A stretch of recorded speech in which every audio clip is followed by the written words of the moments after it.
ஆயிஷா ரலியல்லாஹு அன்ஹா கேட்டார்கள், யா ரசூலல்லாஹ் மௌத்துக்கு துஆ செய்யணுமா? சொன்னார்கள், ஆயிஷா அப்படி அல்ல பொருள். என்றாலும் ஒரு மனிதனுடைய மரண நேரம் வந்து விடும்போது சக்கராத், இந்த நேரத்தில் என்னை எந்த ஆஸ்பத்திரியில கொண்டு போய் வச்சாவது பொழைக்க வைங்க. இதுதான் அல்லாஹ்வை சந்திக்க பிரியமில்லை. அங்க போய் அந்த ஐசியூல அனாதையா மௌத்தா போய் 2 நாள் ஆகி எவ்வளவு சார்ஜ் பண்ண முடியுமோ சார்ஜ் பண்ணி சக்கராத் நேரத்துல கலிமா சொல்லி கொடுக்கிறதுக்கு கூட பக்கத்துல ஆளுங்களை விடாம யஹூதி நஸ்ரானி காஃபிர் மஜூசி முஷ்ரிக்லாம் முன்னாடி இருக்க இவன் தேடுறான். உறவுகள் யாராவது இருப்பார்களா வசியத்து செய்வதற்கு? என் மனைவியை பார்க்க முடியுமா? அவளுக்கு நான் ஏதாவது சொல்வதற்கு?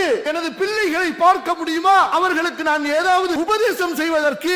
எவனையுமே காட்ட மாட்டானோ இந்த காஃபிருங்க முஷ்ரிக்குங்க. ஏன் அவர்களது கொள்கை எப்படி? ஒரு கட்டத்துக்கு மேல ஐசியூல வைக்காதீங்க. உறவுகளை அழைத்து வந்து விடுங்கள். அவர்களுக்கு லா இலாஹ இல்லல்லாஹ்வை சொல்லிக் கொடுங்கள். தௌபா இஸ்திக்பாரை சொல்லிக் கொடுங்கள். அவர்களது வசியத்தை கேளுங்கள். வாழ்ந்தது போதும், அல்லாஹ்விடம் செல்வதற்குரிய அந்த தயாரிப்பை, அந்த கலிமாவை சொல்லிக் கொடுங்கள். அந்த ஆசையை உண்டாக்குங்கள்.